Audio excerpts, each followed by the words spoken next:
우리나라 문화에 대해서 좀 말씀드리려고 해요. 우리나라는 어른을 공경하는 문화가 있습니다. 예절을 중요시하는 문화가 있습니다. 그래서 이런 속담도 있는 것 같아요. 이 속담이 좋은 뜻인지 나쁜 뜻인지 한번 잘 생각해 보시기 바랍니다. 누울 자리 봐가며 발을 뻗어라. 좋은 말인가요? 누울 자리 봐가며 발을 뻗어라. 애매한 뜻이 있죠. 그래서 제가 이 뜻이 무엇인가, 대한민국 문화체육관광부가 있습니다. 그 산하에 국립국어원에서 온라인 사전을 인터넷에다가 이렇게 올립니다. 그래서 그 뜻을 찾아보니까 어떤 일을 할 때 그 결과가 어떻게 되리라는 것을 생각하여 미리 살피고 일을 시작하라, 이런 뜻이 있더라고요. 또 누울 자리 봐가며 발을 뻗어라, 이것은 또 다른 두 번째 뜻이 있는데 시간과 장소를 가려 행동하라는 말, 이렇게 되어 있습니다.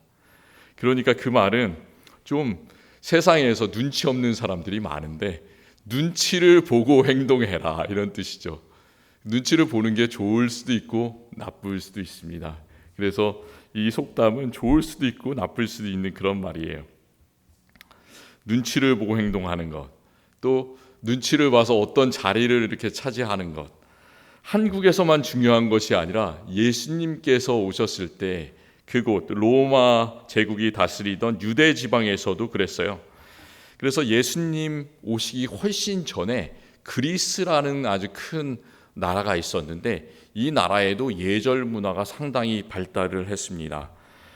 예수님께서 오시기 전 훨씬 이전에 그리스 사람들은 식사를 할 때 우리는 다 테이블에 앉아서 식사를 하거나 바닥에 앉아서 식사를 하는데 이 사람들은 테이블에 체어에 앉는 것이 아니라 의자에 앉는 것이 아니라 이렇게 옆으로 반쯤 들어 누워서 식사를 했습니다. 그래서 트리클리니움이라는 거실의 구조가 발달을 했습니다. 그게 어떤 거냐면 방의 가운데는 작은 테이블이 있어요. 이렇게 동그란 이렇게 원형 테이블이 있고 그 원형 테이블에 음식을 이제 갖다 놓고요. 그리고 그 테이블의 둘레는 침대를 3개를 놓는 거예요. 1개, 2개, 3개. 그래서 침대에는 누워서 잠을 자는 것이 아니라 이렇게 비스듬하게 누워서 식사를 할 수 있게 한 사람, 2사람, 3사람이 그 테이블을 중심으로 이제 비스듬하게 누워서 먹을 수 있게 구조가 되어 있었습니다. 그리고 그 침대 3개는 머리 쪽이 있고 발 쪽이 있고, 머리 쪽에는 머리 받침대가 있고 또 발 쪽으로는 이렇게 평평한 것이 아니라 우리가 눕는 침대처럼 평평한 것이 아니라 머리에서 발 쪽으로 갈수록 약 10도 정도 기울어져 있습니다. 그러니까 저절로 소화가 되겠죠. 음식이 막 밑으로 내려가겠죠. 그래서 침대가 맞물려 있으니까 3사람이 테이블을 중심으로 해서 비스듬하게 누워서 별 얘기를 다 하는 거예요. 밤새도록 1시간 30분 밥을 먹는 게 아니라 먹으면서 또 먹고, 그러니까 이제 3쪽은 막혀 있고 한쪽으로는 하인들이 계속해서 음식을 코스로 계속해서 가져다 주면서 밥도 먹고 간식도 먹고 이렇게 계속해서 밤새도록 세상에 있는 모든 얘기를 다 하는 것, 그게 바로 그리스의 식사 문화였습니다. 그런데 이게 단점이 있어요. 어떤 단점이 있냐면 3사람밖에 식사를 못 하는 거예요. 침대가 3개가 있으니까.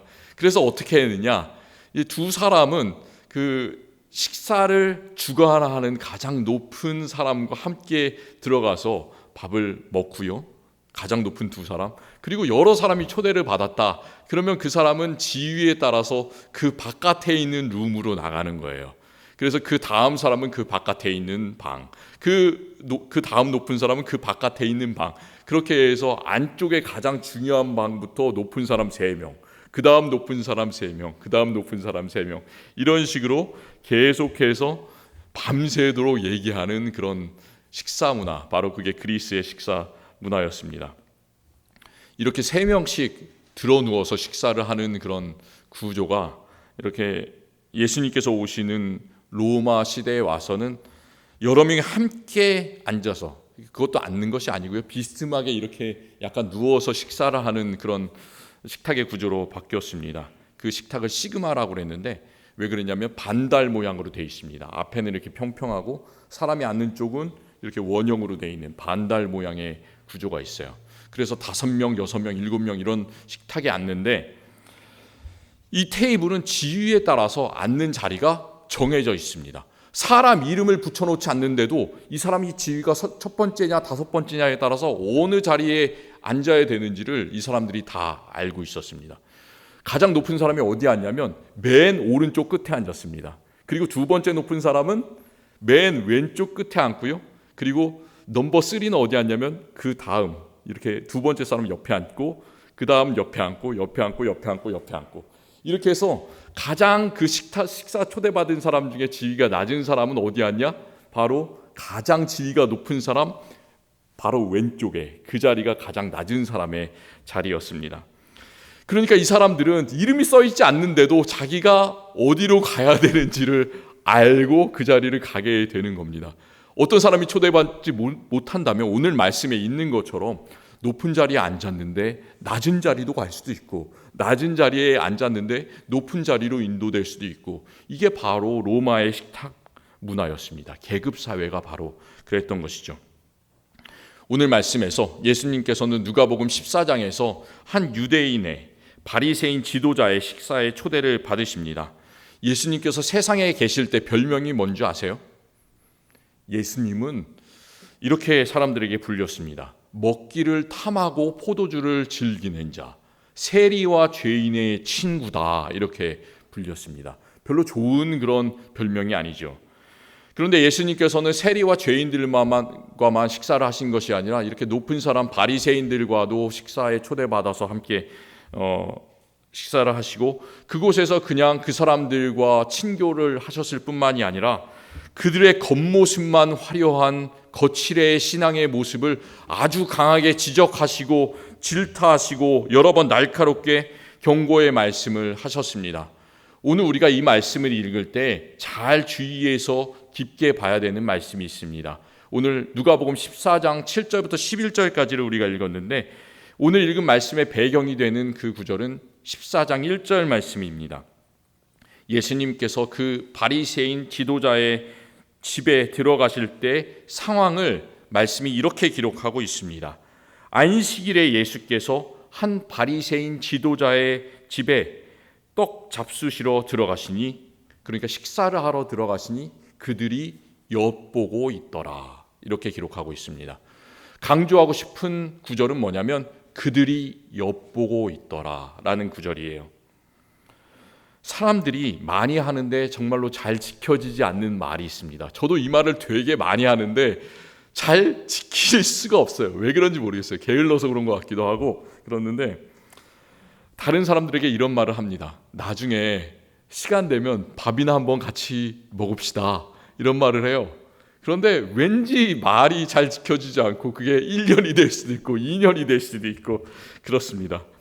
그런데 저에게 만약에 그 말씀을 들으셨다면 정말 이 사람이 밥을 먹고 싶은가 보다 생각하고 식사 기회를 꼭 만들어 주시기를 바랍니다. 그 말이 뭐냐면 나중에 한번 밥이나 같이 먹자 그 말은 무슨 뜻이냐면 이런 뜻이 주로 있습니다. 별로 지금은 서로에 대해서 알지 못하고 친하지 않은데 그 사람과 같이 밥을 먹으면서 친분을 쌓고 싶습니다. 이런 뜻으로 우리가 그 말을 다른 사람들한테 많이 해요.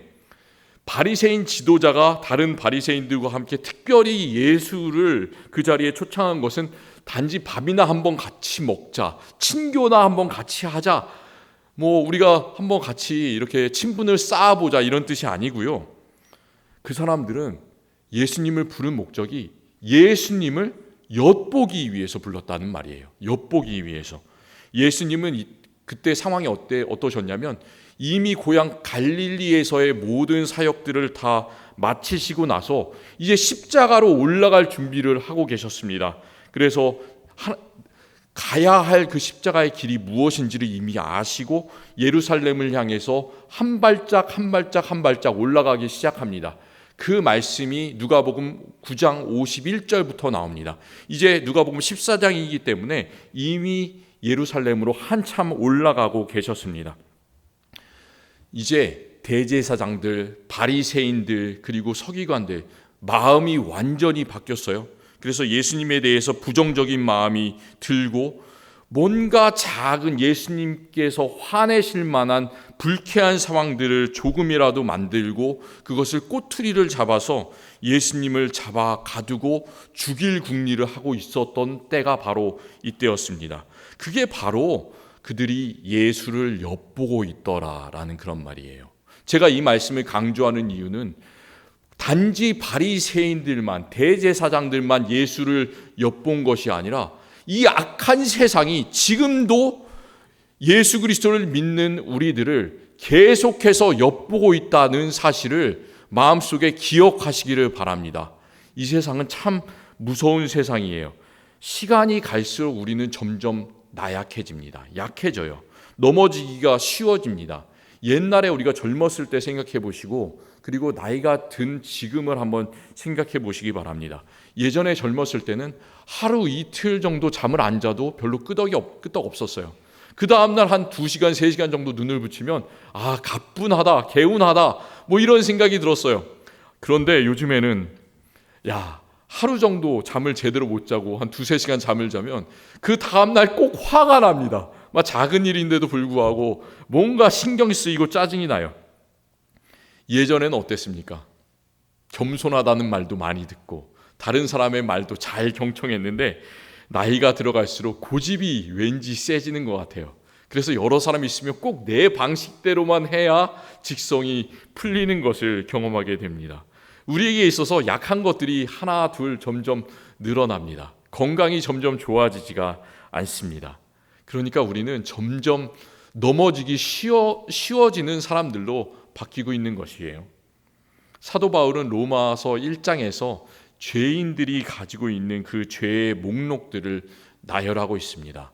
그 죄의 목록들을 보면 우리들이 전부 다 가지고 있는 것들, 그런 것들을 이야기하고 있습니다.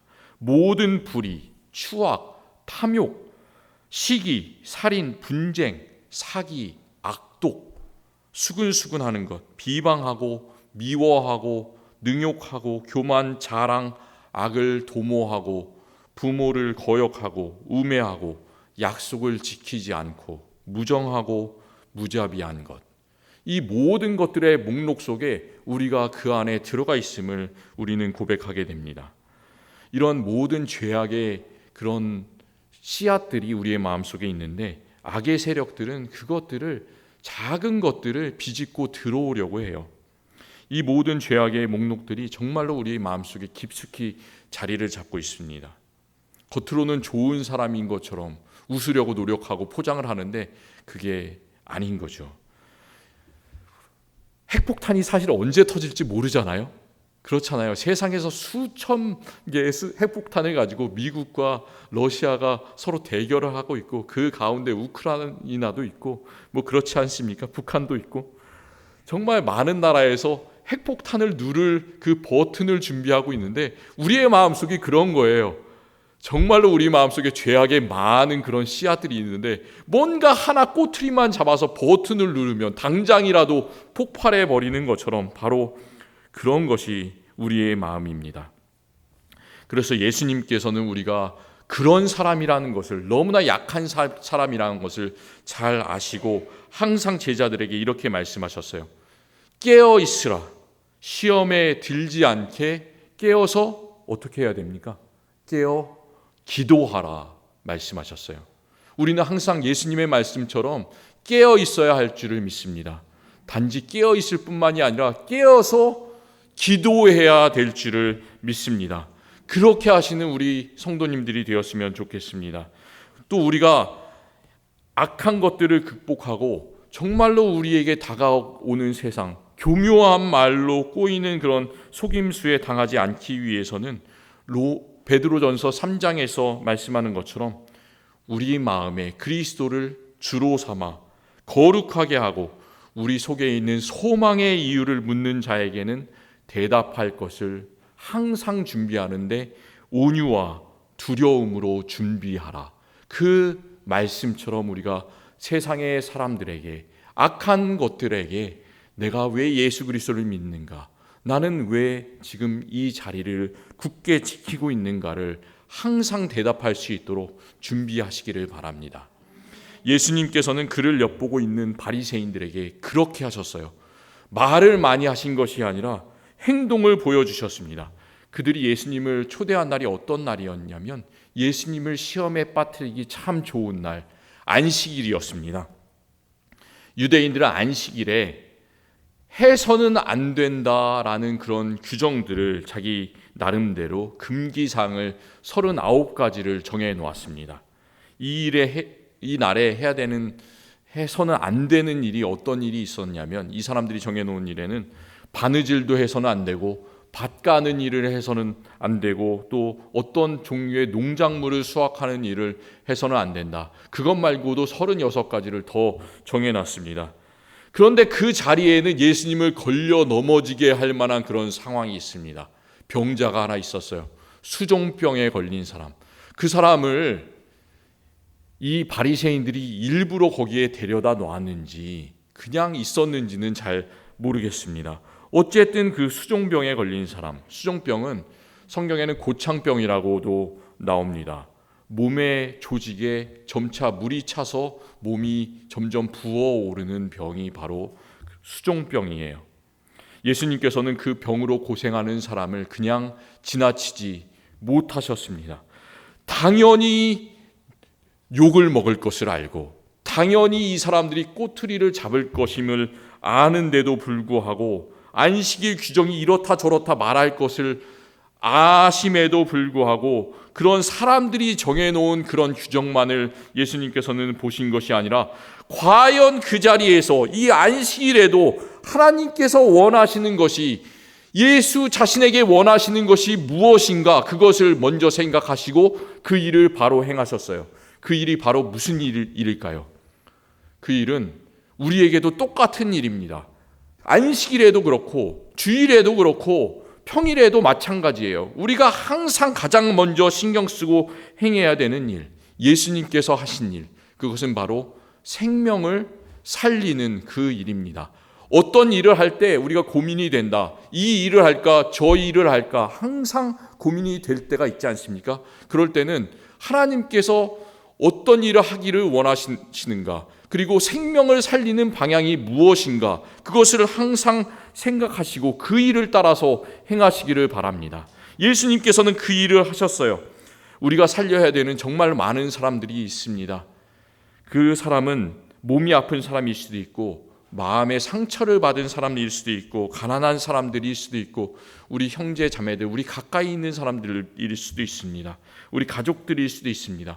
세상의 눈치를 보고 그 일을 하는 것을 주저하는 것이 아니라 예수 그리스도의 사랑이 정말로 전해졌으면 좋겠다. 그들의 생명이 구원을 받았으면 좋겠다. 그 일을 하나님의 마음을 기억하시면서 하나님께서는 그 일을 우리에게 행하기를 원하시고 또 우리는 정말로 그 일을 행해 나갔으면 좋겠습니다. 자신을 엿보는 바리새인들, 예수님은 단방에 한방에 하나님의 일을 행하심으로 정말로 아무 말도 못하게 하셨습니다. 이제 예수님께서는 우리가 읽은 말씀 14장 17절 말씀에서 반대로 바리새인들의 행동을 잘 유심히 보고 계십니다. 바리새인들은 예수님을 엿보았는데 예수님도 마찬가지로 바리새인들을 보고 계십니다. 로마의 식탁에는 지위에 따라서 자리가 정해져 있다고 말씀드렸지 않습니까? 바리새인들도 똑같이 그렇게 행했습니다. 세상 그 자리의 법칙대로 행동했습니다. 예수님은 세상에 엿보는 그런 눈들 속에서도 세상의 법칙을 따라서 행동한 것이 아니라 하나님의 일을 하셨는데 세상 사람들, 이 바리새인들은 세상의 눈치를 봅니다. 그대로 따라갑니다. 세상의 법칙에 따라서 수단과 방법을 가리지 않고 조금이라도 높은 자리로 올라가려고 하는 그것이 바로 이 바리새인들의 모습이었어요. 예수님과 함께 식사에 초청을 받은 바리새인들의 그런 모습을 보시고 예수님께서는 혼인잔치의 비유를 하십니다. 이 잔치의 비유는 다른 이야기가 아니라 이렇게 해라라는 예수님의 명령의 말씀입니다. 만약 혼인잔치에 초청을 받는다면 높은 자리에 앉지 말고 낮은 자리에 앉아라. 끝자리에 앉을 때 오히려 초대한 사람이 그것을 보고 너를 높은 자리로 올려주면, 올려 앉아라 부탁을 하게 되면 그 사람들 앞에서 너가 영광을 받게 될 것이다. 이렇게 말씀하셨습니다. 그리고 예수님께서는 참 유명한 말씀을 하시죠. 무릇 자기를 높이는 자는 낮아지고 자기를 낮추는 자는 높아지리라. 이 말씀을 믿으시기를 바랍니다. 그리고 또 이와 비슷한 말씀이 구약 성경의 잠언에도 기록되어 있습니다. 잠언 25장 6절과 7절은 이렇게 말씀합니다. 왕 앞에서 스스로 높은 채 하지 말며 대인들의 자리에서 서지 말라. 이는 사람이 너에게 이리로 올라오라 말하는 것이 너의 눈에 보이는 귀인 앞에서 저리로 내려가라 말하는 것보다 나음이니라 말씀합니다. 예수님의 비유의 말씀과 이 잠언의 말씀을 우리는 참 단순하게 생각할 수도 있습니다. 우리가 세상 살면서 글자 그대로 높은 자리를 덥석 차지했다가는 창피한 일을 당할 수도 있으니까 저 밑에 낮은 자리에 앉아야 되겠다.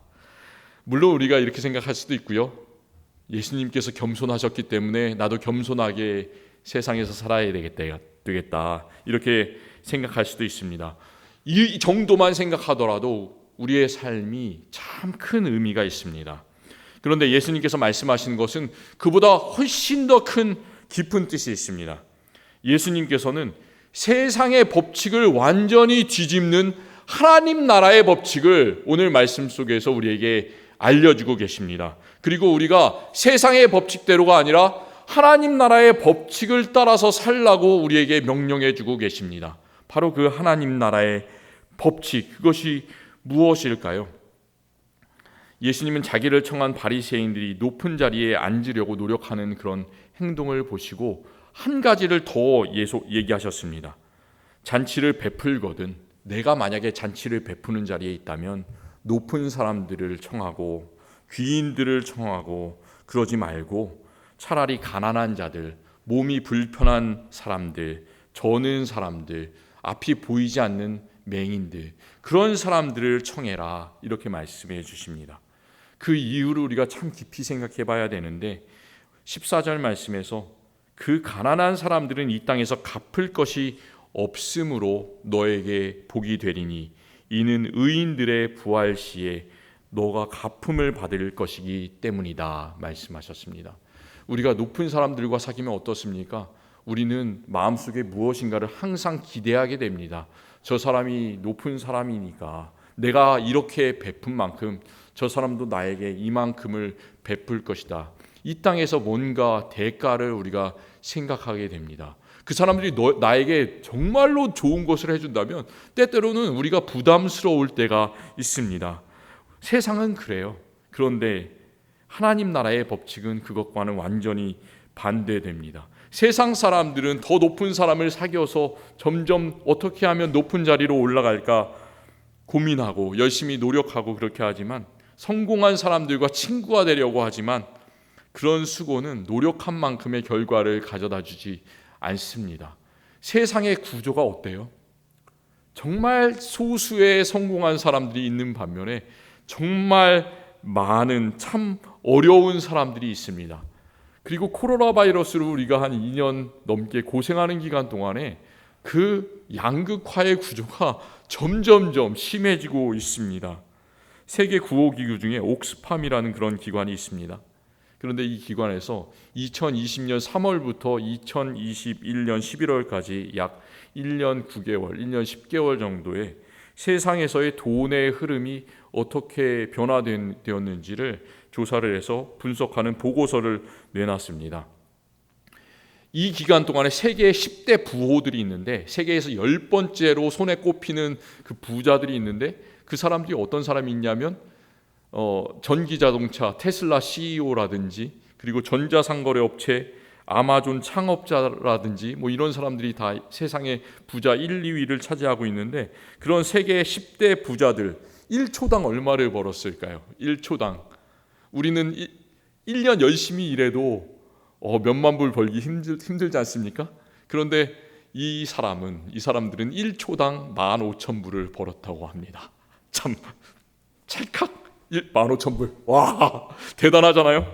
그래서 하루 평균 13억 달러 벌었다고 그래요. 하루 평균 13억 달러. 야, 그 결과 갑부 10명이 가진 총 재산이 세계 하위 40%의 인구 31억 명인데 31억 명이 가진 재산 6배에 달하게 되었다고 합니다. 10명이 세계 30억의 인구보다 6배의 돈을 많이 가지고 있는 거예요. 어떻게 세상이 이렇습니까? 아무리 노력하고 올라가려고 해도 뭔가 우리는 그런 거대한 벽에 가로막혀 있는 것처럼, 아무리 열심히 일해도 생활이 좋아지지 않는 것 같은 그런 세상 속에서 살아가고 있습니다. 하지만 그런 세상에 살더라도 주님의 위로를 받으셨으면 좋겠습니다. 세상의 법칙보다 하나님 나라의 법칙이 훨씬 더 위대한 것을 삶 속에서 경험하셨으면 좋겠습니다. 우리 주님께서는 우리가 잘 살지 못한다고 우리를 탓하지 않으십니다. 우리가 게으르기 때문에 실패했다고 말하지 않으십니다. 우리가 지혜롭지 못하기 때문에 가난하다고 우리에게 핀잔을 주지 않으십니다. 오히려 세상의 방법과는 반대로 예수님께서는 우리에게 한 가지를 명령하시는데, 오히려 그럴수록 너 자신을 낮춰라 말씀하십니다. 우리가 우리를 낮추면 누가 우리를 높여주실까요? 높은 사람들이, 우리가 함께 식사하는 귀인들이, 바리새인들이 우리를 높여주지 않을지라도 우리를 높여주시는 분은 세상 모든 것들을 만드시고 또 지금도 유지시키고 주관하고 계시는 바로 우리 하나님께서 우리를 높여주실 줄을 믿으시기 바랍니다. 우리는 그 믿음 때문에 살아가는 사람들이에요. 야고보서 4장 9절과 10절은 이렇게 말씀합니다. 우리가 마음이 슬프고 애통할지라도 기뻐해라. 높이 올라가려고 노력해라. 이렇게 말씀하는 것이 아니라 슬퍼하며 애통하며 울지어다. 너희 웃음을 애통으로, 너희 즐거움을 근심으로 바꿀지어다. 주 앞에서 낮추라. 그리하면 주께서 너희를 높이시리라 말씀하고 계십니다. 주님께서 우리를 높이시겠다는 그 약속을 하나님께서는 이미 우리에게 보여주셨습니다. 하나님께서 하나밖에 없는 예수 그리스도를 부활 시에 십자가에서 하늘로 부활로 일으키실 때 우리도 예수님과 함께 부활할 것이다. 그것을 우리에게 보여주셨습니다. 마찬가지로 예수 그리스도를 믿고 의롭다 하심을 얻은 우리 의인들, 죄인임에도 불구하고 너희가 참 의롭다 인정함을 받은 우리 의인들이 부활할 때 내가 갚음을 받겠다. 세상 사람들은 너희에게 아무것도 갚지 않을지라도 바로 내가 너희에게 갚음을 주리라. 누가복음 14장 14절은 말씀해 주고 계십니다. 그 말씀을 믿으시기를 바랍니다. 또 우리 주님께서는 우리에게 너무나 놀라운 더 귀한 약속을 주십니다. 내 아버지 집에 거할 곳이 많도다. 우리가 지금 사는 집은 비좁을지 몰라도 추울지 몰라도 내 아버지 집은 그렇지 않을 것이다. 정말로 너에게 예비된 큰 집이 있을 것이다. 가서 너희를 위하여 거처를 예비하면 내가 다시 와서 너희를 나에게로 영접하여 나 있는 곳에 너희도 함께 있게 하리라. 임마누엘, 내가 너희와 저 천국에서 함께 있겠다. 예수님께서는 우리에게 항상 약속해 주고 계십니다. 그 예수님의 놀라운 약속을 받아 누리시기를 바랍니다. 미국에서 승용차를 타는 문화가 있잖아요. 버스가 별로 없어요. 그래서 항상 승용차를 타고 다닌 후에는 그런 일이 별로 없었습니다. 10여 년 동안 이렇게 그럴 일이 별로 없었는데, 제가 10여 년 전에 한국에 있었을 때는 주로 버스를 타고 다니고 지하철을 참 많이 타고 다녔습니다. 버스 지하철을 타면 한국에 가실 때마다 경험하지만 왜 이렇게 사람이 많은지 자리 싸움이 항상 치열합니다. 야, 저기 자리에 가서 앉아야 되겠다. 바로 왜 이렇게 빠른지 모르겠어요. 사람들이 저 자리에 가서 딱 앉습니다. 자리라는 단어를 생각하면 항상 저에게는 생각나는 제 인생의 장면이 하나 있습니다. 제가 서울에 살다가 뒤늦게 아버지께서 목사가 되셨는데 그 첫 목회를 경기도 시골에서 하시게 되었습니다.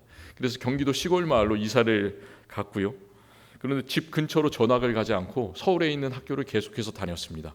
1시간 반을 버스를 타고 통학을 해야 됐습니다. 다른 때는 멀쩡했어요. 그런데 그날은 이상하게 중학생이었던 걸로 기억하는데 몸이 상당히 좋지 않았습니다. 버스를 타자마자 어지럽기 시작하는 거예요. 그런데 한 10분 정도 지나니까 더 이상 견딜 수가 없었습니다. 경기도에서 서울로 가는 버스가 별로 없어요. 그래가지고 출근 시간에 어떤 일이 벌어지냐면 콩나물 시루 아시죠? 콩나물 시루. 사람이 앉아서 가는 것이 아니라 서서 가는 그냥 여유 있게 가는 것이 아니라 정말 콩나물 시루에 매달린 사람들처럼 그렇게 빽빽하게 이렇게 가는데 숨도 제대로 쉴 수 없고 머리가 점점 아파 왔습니다.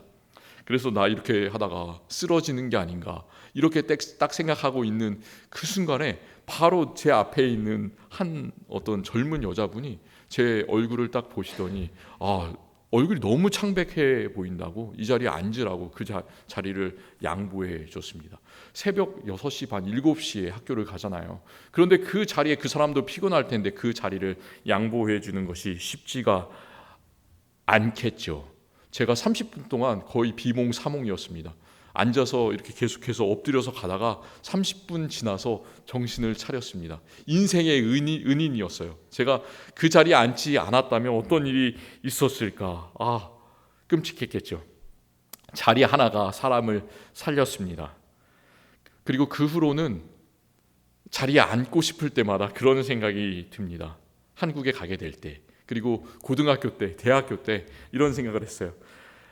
조금이라도 자리가 필요한 분이 있다면 그냥 벌떡벌떡 자리에서 일어나게 되었습니다. 항상 저에게 자리를 비켜줬던 그 사람의 얼굴은 기억나지 않지만 그 상황들이 기억이 났습니다. 만약 예수님께서 오늘 말씀에서 그 안식일의 식사 자리에서 계속해서 앉아 계시기만 했다면 어떻게 됐을까요? 그랬다면 수종병 환자, 몸이 부어오르는 그 환자는 고침을 받지 못했을 겁니다. 예수님께서 계속해서 하나님의 우편에 있는 그 자리, 높은 자리를 앉아 계시고 가장 낮은 십자가의 자리로 우리를 위해서 내려가지 않으셨다면 어떻게 되었을까요? 그렇다면 우리는 새 생명을 얻지 못했을 겁니다. 예수님을 따른다고 고백하는 저와 우리 성도님들의 자리, 과연 어디인가요? 생각해 보시기 바랍니다. 예수님께서는 우리가 있어야 하는 그 자리가 잔치의 윗자리나 시편 1편에서 말씀하는 그 악인의 자리가 아니라 가장 겸손한 자리, 섬기는 자리, 그리고 십자가의 자리라고 우리에게 말씀해 주고 계십니다. 전능하신 주님께서 우리를 부활을 넘어서 저 천국의 자리까지 높여 주실 것을 믿으며 겸손하게 섬기시고 살아가는 우리 모든 성도님들이 되시기를 간절히 축원합니다. 기도하겠습니다. 하나님 감사합니다. 오늘 말씀을 통해서 예수님께서는 그 자리에, 그 좋은 자리에 가만히 앉아 계시지 않으시고 일어나셔서 수종병 걸린 환자의 몸을 고쳐주셨습니다. 예수님께서는 가장 낮은 자리로 내려오셔서 우리를 위해서 십자가를 지셨습니다. 그런데 우리는 참 높은 자리에 앉아 있으려고 합니다. 다른 사람들이 우리를 떠받들어 주기를 기대합니다. 우리의 그 모습 주님께서 불쌍히 여겨 주시옵소서. 예수님의 모습을 본받아 더 낮은 자리로 내려가게 하여 주시옵소서. 우리에게 정말로 완악한 모습이 있다면, 교만한 모습이 있다면 예수 그리스도의 십자가의 모습으로 변화시켜 주시옵소서. 그래서 세상을 섬기고 하나님을 가장 높일 수 있는 우리들 되게 하여 주시옵소서. 예수 그리스도의 이름으로 기도드립니다. 아멘.